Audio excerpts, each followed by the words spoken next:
성도의 삶은 사명에 살고 사명에 죽는다고 해도 틀린 말이 아닙니다. 사명을 국어 사전적 의미로 본다면 맡겨진 의무입니다. 결국 성도의 사명은 하나님께서 우리에게 맡겨주신 사명으로 사는 것입니다.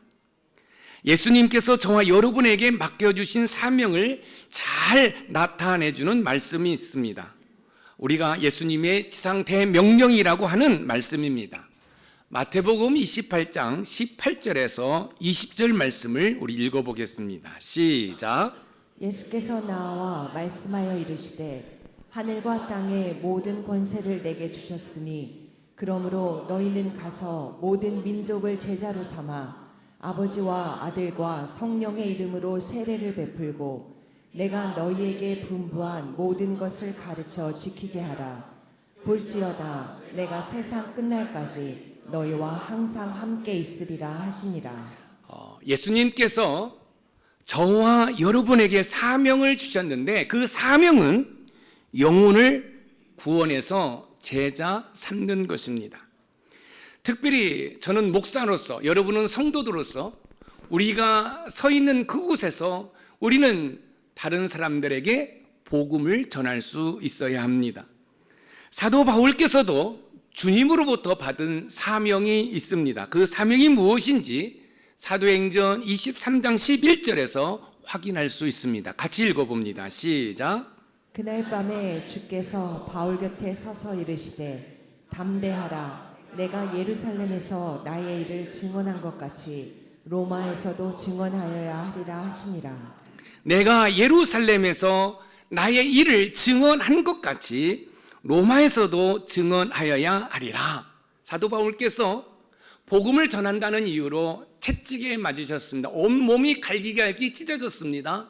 또한 법정에서 또 재판을 받습니다. 그런 가운데 그 밤에 주님께서 사도 바울을 찾아오셔서 사명을 주셨어요. 그 사명이 뭐냐면 이 예루살렘에서 예수님의 증인이 되었던 것처럼 로마에 가서도 증인이 되어야 것이라고 말씀을 하셨습니다. 주님으로부터 사명을 받은 사도 바울께서는 로마에 가서 복음을 전하기로 결심을 합니다. 사도 바울께서는 주님으로부터 받은 사명을 실천하기 위해 핍박과 고난 속에서도 버텼습니다. 사도 바울께서는 주님으로부터 로마에서도 증언하여야 하리라는 사명을 받은 후에 6번의 재판을 받았습니다. 재판을 받는 과정 속에서도 사도 바울께서는 복음을 전하는 일을 쉬지 않았습니다. 주님으로부터 로마에서도 증언해야 하는 사명을 받은 후 많은 시간이 흐른 이후에 사도 바울께서는 로마로 향하는 배에 몸을 싣습니다. 로마를 향해 가는 사도 바울은 관광 여행이 아니라 쥐수의 몸으로 호송되는 상황입니다.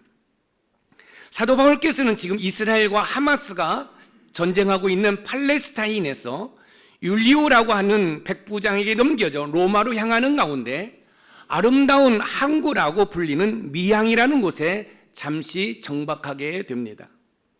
잠시 정박했던 배가 로마로 다시 항해를 하기 위해 출항하려고 할 때에 사도 바울께서는 지금 항해를 하다간 화물과 배, 심지어 생명에도 많은 손해를 입을 것이라고 말을 합니다. 그러나 선주와 선장은 자신들의 경험과 판단을 볼 때 항해를 해도 별 문제가 없다고 생각하고 항해를 하다 유라굴라라는 풍랑을 만나 배가 파산 직전에 놓이게 됩니다. 그런데 놀라운 것은 풍랑을 겪으면서도 사도 바울께서는 전혀 두려워하거나 놀라지 않습니다. 여러분, 유라굴로라는 이 배가 광풍 가운데 이 배가 여러분 침몰 직전에 있습니다. 그럼에도 불구하고 사도 바울은 두려워하거나 여러분 불안에 떨지 않는다라는 거예요. 우리가 삶을 살다 보면 우리의 삶 속에 유라굴로와 같은 광풍 같은 그런 환난과 어려움을 만날 때가 있지요. 그럴 때 우리는 당황하고 그러다가 원망하고 불평하고 포기를 하게 됩니다. 그런데요, 유라굴라는 광풍 가운데서도 사도 바울께서는 전혀 불안해하지 않습니다.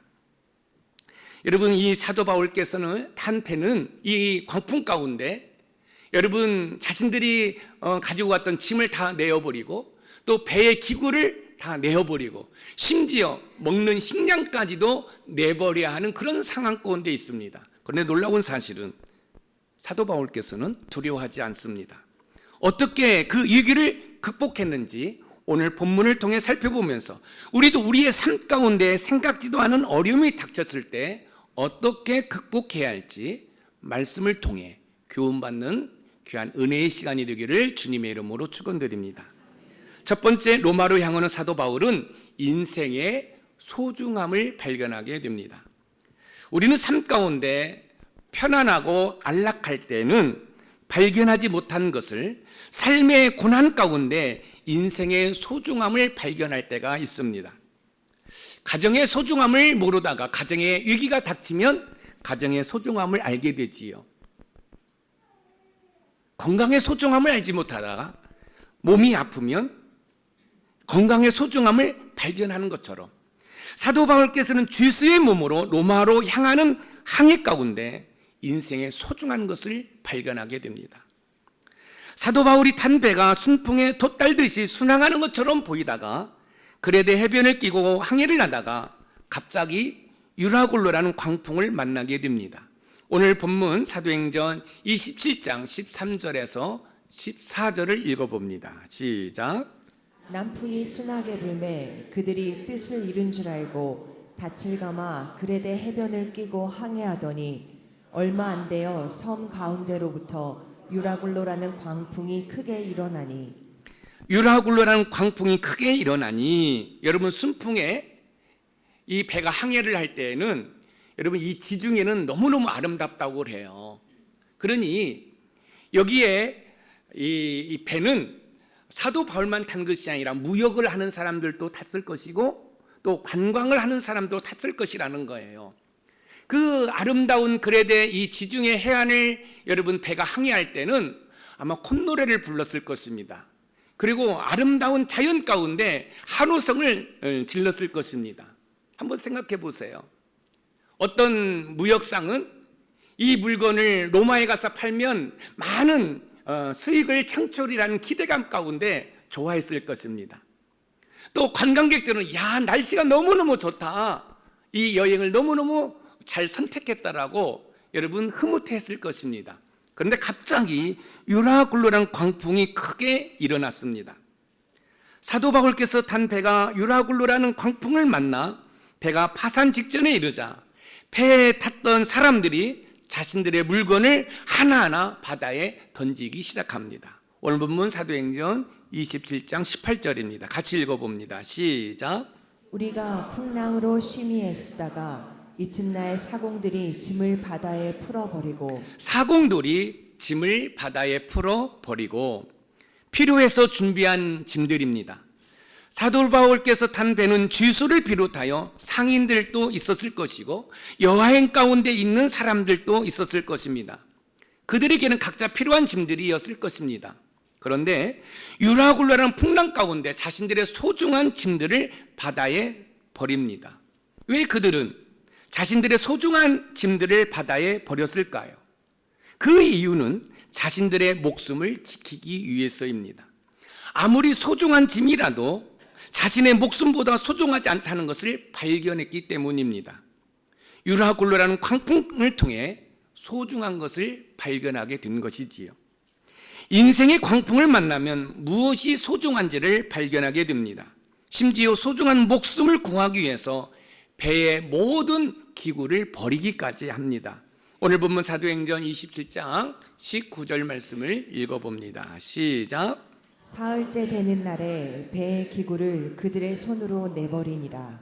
배가 항해를 하기 위해서는 필요한 기구들이 있습니다. 그런데 그 기구들을 다 버립니다. 왜 그렇습니까? 자신들의 생명이 그 기구보다 그 짐들보다 소중하다는 것을 발견했기 때문에 그렇습니다. 그뿐만 아니라 먹을 양식까지도 버립니다. 오늘 본문 사도행전 27장 38절이에요. 같이 읽어보세요. 시작.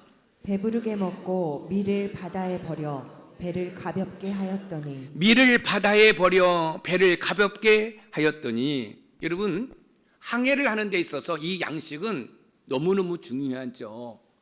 여러분, 먹지 못하면 죽을 수도 있거든요. 그런데 이 유라굴라는 광풍 가운데 자신들의 짐을 다 버립니다. 여러분, 여기 짐이라는 것은 여러분 상업을 하는 사람은, 무역을 하는 사람은 여러분 돈이나 마찬가지예요. 또 여행을 하는 사람은 소중한 소지품이 있었을 것이에요. 버리게 됩니다. 그뿐만 아니라 이 배가 항해를 하는 데 있어서 필요한 기구들이 있어요. 근데 그 기구들을 버립니다. 그리고 마지막에 자신들이 먹어야 할 양식을 버립니다. 왜 버릴까요? 그것은 그것보다도 자신들의 생명이 소중하다는 사실을 발견했기 때문에 그렇습니다. 인생의 유라굴라는 광풍이 불기 전에는 무엇이 소중한지 발견하지 못했습니다. 자신들의 짐이 자신들을 행복하게 할 것이라고 생각했습니다. 배의 기구들이 자신들을 안전하게 로마에까지 항해할 수 있을 것이라고 생각했습니다. 그런데 광풍이 불어닥치자 그 모든 것을 버렸습니다. 왜냐하면 자신들의 생명보다 그것들이 소중하지 않다는 것을 발견했기 때문에 그렇습니다. 자신들의 짐과 배의 기구를 버린 이유는 자신들의 생명이 중요하다는 사실을 발견했기 때문입니다. 그런데 놀라운 사실은 우리 주님은 저와 여러분의 생명을 구원하시기 위해 저 십자가에서 물 한 방울 피 한 방울 남기지 않고 다 쏟으셨다는 사실이에요. 사랑하는 성도 여러분, 지금 항해를 하고 있습니다. 그런데 유라굴라라는 광풍을 만났습니다. 자신들의 소중한 짐을 내버리기 시작합니다. 배의 기구들 내버리기 시작합니다. 자신들의 굶주린 배를 채워야 하는 양식을 지금 내버렸습니다. 왜요? 그것보다도 자신들의 생명이 소중하다는 걸 아는 거예요. 그런데 그거 아십니까? 우리 예수님께서는 저와 여러분들을 죄악에서 구원하시기 위해서 저 십자가에서 물 한 방울 피 한 방울 남기지 않고 다 쏟으셨다는 거예요. 사람들은 삶 가운데 환란이라는 광풍을 만나면 쉽게 포기하고 좌절합니다. 그러나 인생의 광풍을 만나면 불필요한 것을 버리고 무엇이 소중한 것인지를 발견할 수 있어야 합니다. 혹시 여러분 가운데 사도 바울께서 탄 배가 광풍을 만난 것처럼 삶 가운데 광풍을 만나셨습니까? 그렇다면 여러분의 인생의 소중함을 발견하고 불필요한 것들을 버리시기 바랍니다. 여러분의 삶 가운데 불필요한 것을 버려야 여러분들이 살아남을 수 있습니다. 여러분의 삶에 불필요한 것이 무엇입니까? 게으름입니까? 나태함입니까? 세상 것들입니까? 여러분, 그런 것들을 버리지 아니하면 여러분들의 생명을 보존할 수 없다는 사실을 기억하시기 바랍니다. 예수 그리스도로 인해 구원받은 우리가 예수님보다 더 귀하게 여기며 살았던 것들을 버려야 합니다. 왜냐하면 예수님보다 더 귀하게 붙잡은 것들이 결국은 우리를 돌이킬 수 없는 바다에 빠뜨리기 때문에 그렇습니다. 혹시 여러분 가운데 예수님으로 인해서 구원받았는데, 구원의 감격이 있는데, 저 하늘나라에 소망을 두고 있는데 사탄 마귀에게 속아서 예수님보다 더 좋아하는 것이 있다고 한다면 여러분 버려야 됩니다. 버려야 됩니다. 유라굴라는 광풍 가운데 자신들의 짐을 버렸고 배의 기구를 버렸고 양식을 버렸던 것처럼 여러분의 세상 것들을 버리지 아니하면 여러분들은 삶의 광풍 가운데 침몰할 수밖에 없다는 사실을 기억하시기 바랍니다. 사랑하는 성도 여러분, 왜 유라굴라는 광풍이 우리 인생 가운데 불어올까요? 그것은 불필요한 것들을 버리고 주님을 붙들려고 하는 하나님의 쌓인 신호인 줄 믿으시기 바랍니다. 그런데 많은 사람들이 인생의 광풍 가운데 끝까지 세상 것을 붙들고 있습니다. 그러다가 배도 침몰하고 여러분 생명도 다 잃어버립니다. 사랑하는 녹본산 샘물가족 여러분, 인생의 유라굴로를 만났을 때 불필요한 것들을 버리시기 바랍니다. 그래야 여러분의 생명과 행복을 지킬 수 있습니다. 세상 것이 아닌 소중한 우리 예수 그리스도를 붙드는 은혜가 있기를 소망합니다. 여러분의 삶 가운데 물질의 광풍이 불고 있습니까? 건강의 광풍이 불고 있습니까? 여러분의 가정 공동체, 여러분의 일터 공동체, 여러분의 신앙의 공동체에 광풍이 불고 있습니까? 그래서 견디기 힘드십니까? 그렇다고 한다면 영적으로 불필요한 것들을 다 내어버리고 지금도 하나님의 우편 보좌에서 저와 여러분을 위해서 중보기도 하고 계신 예수 그리스도를 붙드는 은혜가 있기를 주님의 이름으로 축원드립니다. 두 번째, 로마로 향하는 사도 바울은 믿음의 위대함을 발견하게 됩니다. 로마로 향하는 사도 바울께서는 소중한 것뿐만 아니라 믿음의 위대함을 발견하게 됩니다. 본문의 사람들은 유라굴로라는 광풍을 안 만날 수 있었습니다. 그런데 왜 그들이 광풍을 만났을까요? 그것은 사도 바울의 말을 듣지 않았기 때문에 그렇습니다. 여러분, 그들이 사도 바울의 말을 듣지 않는 것은 어떻게 보면 당연합니다. 왜냐하면 자신들은 항해의 전문가예요. 그러나 사도 바울은 직접 이 배를 운행한 적이 없었습니다. 오늘 보면 사도행전 27장 9절에서 11절 말씀을 우리 읽어봅니다. 시작. 여러 날이 걸려 금식하는 절기가 이미 지났으므로 항해하기가 위태한지라.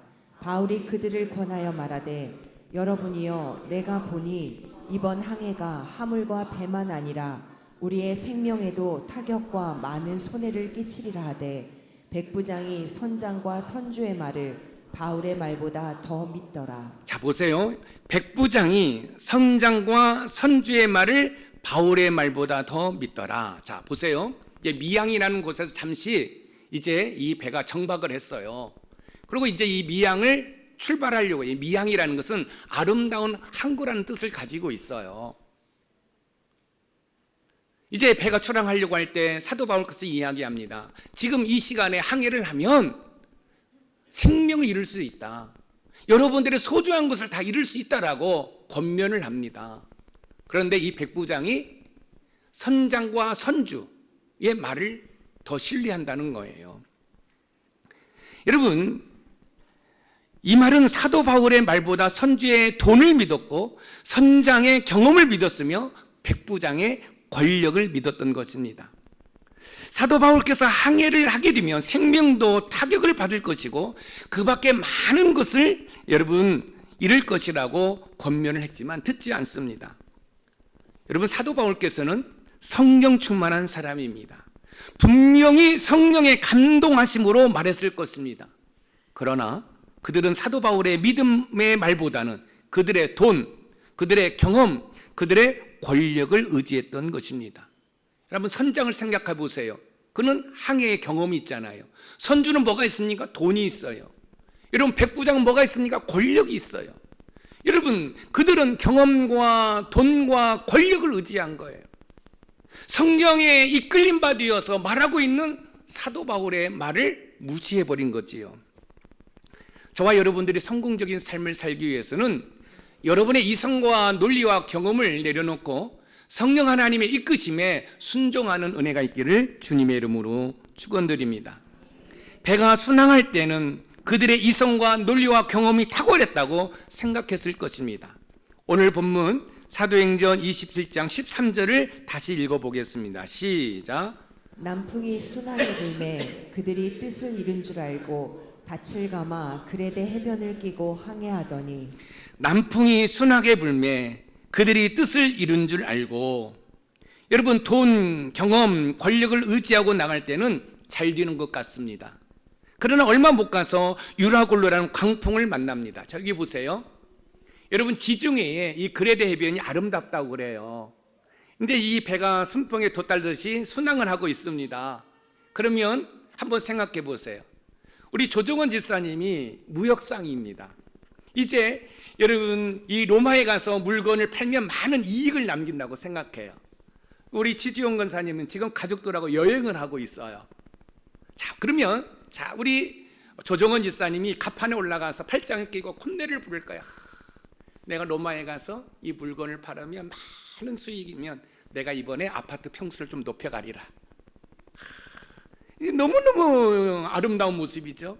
우리 지지용 권사님, 이야, 결혼 30주년을 맞이해서 가족과 여행하는데, 이야, 이번에 이 여행을 선택한 것은 탁월한 선택이야. 너무너무 행복해서 이 갑판에서 이런 썬팅을 하면서 콧노래를 부르면서 여러분 좋아했을 것이에요. 그런데 얼마 못 가서 유라굴라라는 광풍을 만나게 됩니다. 오늘 보면 사도행전 27장 14절 말씀이에요. 한번 읽어봅니다. 시작. 얼마 안 되어 섬 가운데로부터 유라굴로라는 광풍이 크게 일어나니 얼마 안 돼요. 돈, 경험, 권력이 있다고 성령 충만한 사도 바울의 말을 무시했던 그들의 앞길을 막은 것은 여러분 광풍이었습니다. 순풍이 불 때는 그들의 판단이 옳다고 생각했습니다. 글에 대해 해변을 끼고 기분 좋게 항해할 수 있었습니다. 그러나 광풍이 그들의 항해를 가로막았습니다. 그들은 순풍 뒤에 오는 광풍을 보지 못했습니다. 이것이 인간의 한계입니다. 인간의 어리석음입니다. 그러나 사도 바울께서는 믿음으로 그 광풍을 본 것입니다. 사도 바울의 믿음의 시선은 순풍 뒤에 있는 뭐래요? 광풍을 본 것이에요. 이것이 믿음의 위대함입니다. 여러분들이 세상으로 나가서 세상의 문화와 세상의 더러운 것들을 취할 때 그것이 전부인 양 여러분 생각했을 것이에요. 그런데 얼마 안 뒤요. 그 모든 것들이 헛된 것이라는 것을 깨닫게 됩니다. 돈, 경험, 권력은 순풍 뒤에 오는 광풍을 보지 못하게 합니다. 이것이 돈의 한계입니다. 여러분, 경험의 한계입니다. 권력의 한계입니다. 그러나 광풍 앞에서는 돈, 경험, 권력은 아무 힘도 발휘하지 못하다는 사실을 여러분들이 아셔야 합니다. 우리가 삶 가운데 만나는 광풍에서도 우리를 굳건히 서게 하는 것은 돈, 경험, 권력이 아니라 믿음이라는 사실입니다. 힘들고 어려운 시대를 살고 있는 우리에게 필요한 것은 돈, 권력, 경험이 아니라 하나님을 신뢰하는 믿음이라는 말씀입니다. 여러분의 삶 속에 어떤 광풍을 만났습니까? 물질의 광풍입니까? 건강의 광풍입니까? 자녀의 광풍입니까? 사업과 직장에서 부는 광풍입니까? 그렇다면 돈, 경험, 권력을 붙들지 마시고 믿음을 붙드시기를 부탁드립니다. 인생의 환난 가운데 돈, 경험, 권력이 아니라 하나님을 믿는 믿음을 붙들어야 합니다. 하나님께서 여러분들을 광풍 가운데 두시는 이유는 다른 것이 아니라 믿음을 붙잡도록 하시기 위해서 여러분의 삶에 광풍을 불게 하시는 줄 믿으시기 바랍니다. 광풍이 불어 닥치기 전에는 사도 바울의 말이 먹혀들지 않았습니다. 누구의 말이 통했습니까? 백부장과 선주와 선장의 말이 통했습니다. 권력이 통했습니다. 경험이 통했습니다. 돈이 통했습니다. 그러나 광풍이 불어오자 백부장과 선주 그리고 선장은 여러분 꿀먹은 벙어리가 되었습니다. 광풍 가운데 권력이 무슨 소용이 있겠습니까? 광풍 가운데 무슨 경험이 필요 있겠습니까? 광풍 가운데 무슨 돈이 필요 있겠습니까? 광풍 가운데에는 하나님을 신뢰하는 믿음밖에 없음을 믿으시기 바랍니다. 어떤 누구도 들으려고 하지 않았던 사도 바울의 목소리가 커지기 시작합니다. 오늘 본문 사도행전 27장 21절에서 22절 말씀을 읽어봅니다. 시작. 여러 사람이 오래 먹지 못하였음에 바울이 가운데 서서 말하되 여러분이여 내 말을 듣고 글에 대해서 떠나지 아니하여 이 타격과 손상을 면하였더라면 좋을 뻔하였느니라. 내가 너희를 권하노니 이제는 안심하라. 너희 중 아무도 생명에는 아무런 손상이 없겠고 오직 배뿐이리라. 내가 너희를 권하노니 이제는 안심하라. 너희 중 아무도 생명에는 아무런 손상이 없겠고 오직 배뿐이니라. 사도 바울의 말에 귀를 기울이기 시작합니다. 이 말은 환난을 만나야 믿음이 먹혀든다는 사실입니다.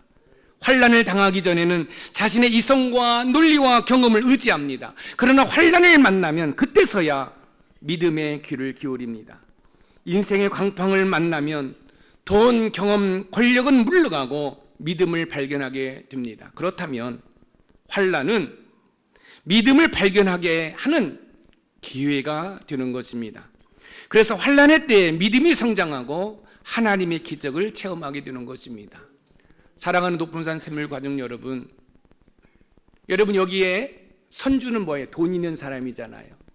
선장은 항해하는 경험이 있는 사람이잖아요. 여러분 백부장은 뭐예요? 권력이 있는 사람이에요. 그런데요, 여러분, 광풍이 불어올 때 여러분, 돈도 필요 없고 경험도 필요 없고 권력도 필요 없어요. 오직 하나님을 신뢰하는 믿음밖에 없는 거예요. 여러분의 인생 가운데 어떤 광풍이 불고 있습니까? 물질의 광풍입니까? 환경의 광풍입니까? 건강의 광풍입니까?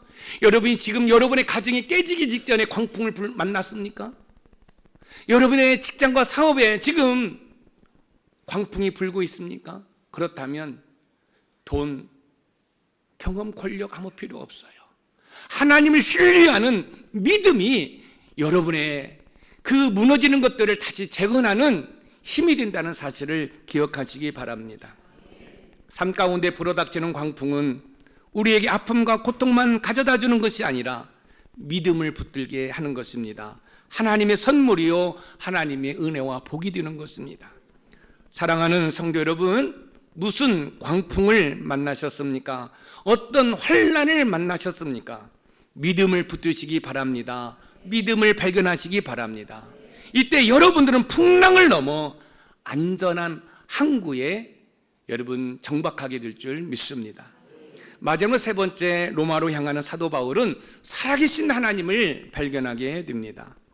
로마로 향하는 사도 바울께서는 소중한 것뿐만 아니라 믿음의 위대함을 통해 살아계신 하나님을 발견하게 됩니다. 광풍으로 인해 모든 것을 바다에 버린 후 고통 가운데 있을 때 하나님께서 사도 바울을 찾아오십니다. 사도행전 27장 23절 말씀을 읽어봅니다. 시작. 내가 속한 바 곧 내가 섬기는 하나님의 사자가 어젯밤에 내 곁에 서서 말하되, 하나님의 사자가 어젯밤에 내 곁에 서서 말하되, 여기에서 어젯밤은 무슨 밤입니까? 광풍으로 생사를 넘나들던 밤입니다. 광풍으로 인해 절망으로 힘들어하는 밤에 하나님께서는 천사를 보내주셨습니다. 사랑하는 높본산 샘물가족 여러분, 여러분의 어젯밤은 무엇입니까? 사도 바울의 어젯밤은 광풍의 밤이었어요. 여러분의 어젯밤은 어떤 밤이었습니까? 제가 늘 말씀드리잖아요. 내가 힘들고 고난 가운데 있을 때 하나님은 반드시 나를 어떻게 한다고요? 찾아오십니다. 여러분 꼭 기억하십시오. 하나님은 반드시 나를 찾아오는데, 내가 영적으로 소경이 되었고 내가 영적으로 귀머거리가 되었기 때문에 나를 찾아오신 하나님을 보지 못하고 나를 찾아오셔서 말씀하시는 하나님의 음성에 반응을 못하는 거예요. 꼭 기억하시기 바랍니다. 유라굴라는 광풍을 만나서 힘들 그 밤에 하나님께서 사도 바울을 찾아오셨던 것처럼 여러분이 이런저런 이유로 잠을 못 이루는 그 밤에 하나님께서는 여러분들을 반드시 찾아와 주시는 줄 믿으시기 바랍니다. 그런데 문제는 뭐냐면 내 눈이 소경이라는 거예요. 내 귀가 귀머거리라는 거예요. 영적으로 소경이 되었고 영적으로 귀머거리가 되어서 나를 찾아오신 그 하나님을 보지 못하고 나를 찾아오셔서 그 광풍 가운데 헤쳐나갈 수 있는 그 방법을 말씀해 주시는 하나님의 음성에 반응을 못하는 것이 우리의 문제라는 사실이에요. 힘들고 어려울 때 세상을 바라보지 말고 하나님 앞에 나와 무릎 꿇고 눈물로 기도할 때 여러분의 영안은 열리게 되는 줄 믿으시기 바랍니다. 여러분의 귀는 세상의 소리를 차단하고 주의 음성을 듣게 되는 줄 믿으시기 바랍니다. 평상시에는 하나님을 경험하지 못했다가 광풍으로 인해 하나님이 보이고 느껴지고 경험되어지는 것이지요. 광풍이 하나님을 경험할 수 있는 좋은 기회를 주는 것입니다. 하나님께서는 인생의 광풍을 부는 그 환난의 때에 우리를 찾아와 주십니다. 여러분, 광풍이 부는 환난의 때에 찾아오셔서 우리 주님은 우리에게 무엇라고 말씀하실까요? 오늘 보면 사도행전 27장 24절에서 25절입니다. 같이 읽어봅니다. 시작. 바울아 두려워하지 말라. 내가 가이사 앞에 서야 하겠고 또 하나님께서 너와 함께 항해하는 자를 다 내게 주셨다 하였으니 그러므로 여러분이여 안심하라. 나는 내게 말씀하신 그대로 되리라고 하나님을 믿노라. 바울아 두려워하지 말라. 인생의 광풍 가운데 찾아오신 주님은 우리를 위로해 주십니다. 격려해 주십니다. 여러분, 어젯밤입니다. 광풍이 불어서 생사를 오가는 그런 절박한 상황 가운데 우리 하나님 천사를 통해 찾아오셔서 바울아 두려워하지 말라. 수정아 두려워하지 말라. 인자야 두려워하지 말라. 세광아 두려워하지 말라. 성고야 두려워하지 말라. 할렐루야. 여러분 힘들고 어려울 때 여러분에게 찾아오셔서 아무개야 두려워하지 말라, 이 음성에 반응할 수 있는 저와 여러분들이 되기를 소망합니다. 가이사 앞에 서야 하겠고, 이 말씀은 광풍 가운데 죽지 않는다는 말씀입니다. 왜요? 가이사 총독 앞에서 재판을 받아야 된다는 사실이지요. 사랑하는 성도 여러분, 우리가 인생을 살다 보면 지금 사도 바울이 탄 배가 유라굴라는 광풍을 만나는 것처럼 우리도 인생 가운데 이런 광풍을 만날 때가 있어요. 물질의 어려움, 건강의 어려움, 환경의 어려움 등 그렇게 잘 자랐던 자녀들에게 문제가 있을 수도 있고, 잘 다녔던 직장에 문제가 있을 수도 있고, 사업에 부두의 위기가 올 수 있단 말이에요. 그런데 거기에 돈도 필요 없습니다. 경험도 필요 없습니다. 권력도 필요 없습니다. 오로지 하나님을 신뢰하는 믿음으로 나를 찾아오신 하나님을 발견하는 은혜가 있기를 주님의 이름으로 축원드립니다. 사도 바울만 배에 탄 것이 아니라 276명이 함께 타고 있습니다. 결국 하나님께서는 광풍 가운데 있는 276명의 생명을 보호해 주었습니다. 여기 보세요. 276명입니다. 그런데 누구 때문에 276명의 생명이 안전하게 보존되었을까요? 바로 사도 바울입니다. 여러분의 가정에서 여러분 한 사람 때문에 여러분의 가정이 살아나는 은혜가 있기를 소망합니다. 여러분 한 분 때문에 여러분의 직장과 사업이 살아나는 은혜가 있기를 소망합니다. 여러분 한 분 때문에 우리 신앙의 공동체가 역동적으로 살아 하나님의 영광을 드러내는 은혜가 있기를 소망합니다. 사도 바울 한 사람 때문에 276명이 살아난 것처럼 여러분 한 분 때문에 여러분이 살고 있는 그 공동체가 다시 살아나는 은혜가 있기를 소망합니다. 하나님의 은혜를 누리는 은혜가 있기를 소망합니다. 하나님께서는 아무 이유 없이 우리 삶 가운데 광풍을 불게 하시지 않습니다. 광풍을 통해 깨닫게 하고 은혜를 주시고자 하시는 것입니다. 오늘 본문 사도행전 27장 37절과 44절을 읽겠습니다. 먼저 37절입니다. 시작. 배에 있는 우리의 수는 전부 276명이더라.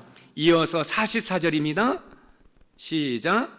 그 남은 사람들은 널조가 혹은 배 물건에 의지하여 나가게 하니 마침내 사람들이 다 상륙하여 구조되니라. 마침내 사람들이 다 상륙하여 구조되더라.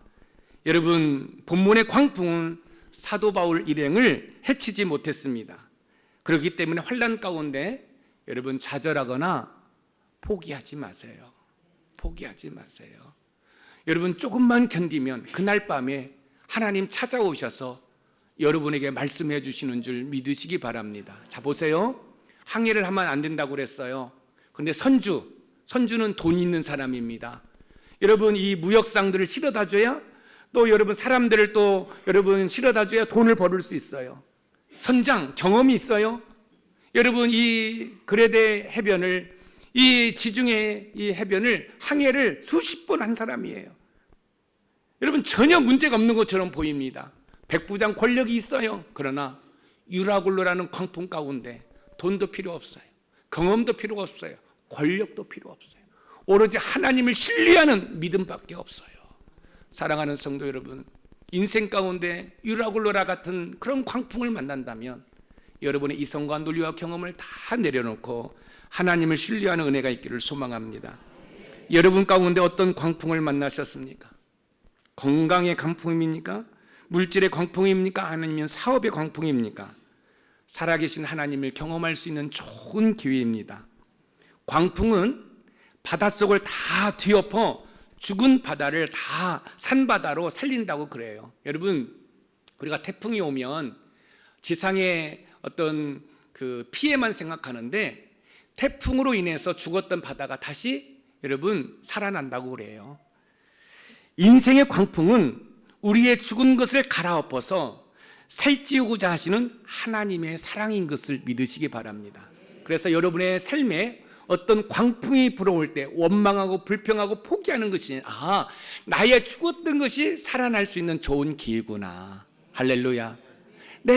우리 가정이 죽었는데, 내 사업장이 죽었는데, 내 믿음이 죽었는데 이 광풍으로 인해서 다시 숨을 쉬게 되고 살아나는 역사가 일어나는 줄 믿으시기 바랍니다. 근데 중요한 건 뭐예요? 그 광풍 가운데 믿음으로 주님을 붙들고 찾아오시는 하나님을 발견할 수 있어야 여러분이 살아나는 줄 믿으시기 바랍니다. 오늘 말씀의 키워드에 같이 읽어봅니다. 시작. 삶 가운데 만나는 광풍을 통해 소중한 것뿐만 아니라 믿음의 위대함을 통해 살아계신 하나님을 발견하자. 사랑하는 성도 여러분, 우리에게 소중한 거 뭘까요? 우리의 생명? 근데 이 생명이 어디에서 왔어요? 주님으로부터 왔어요. 주님을 의지하시기 바랍니다. 주님을 의지할 때 우리에게 믿음이 생기고요. 그 믿음으로 말미암아 나를 찾아오시는 살아계신 하나님을 발견하게 됩니다. 그래서 여러분의 가정이 하나님을 발견함으로 다시 회복되는 은혜가 있기를 소망합니다. 여러분의 일터 공동체가 다시 살아나기를 소망합니다. 우리의 신앙의 공동체가 하나님을 발견함으로 다시 숨을 쉬고 살아나는 은혜가 있기를 주님의 이름으로 축복합니다.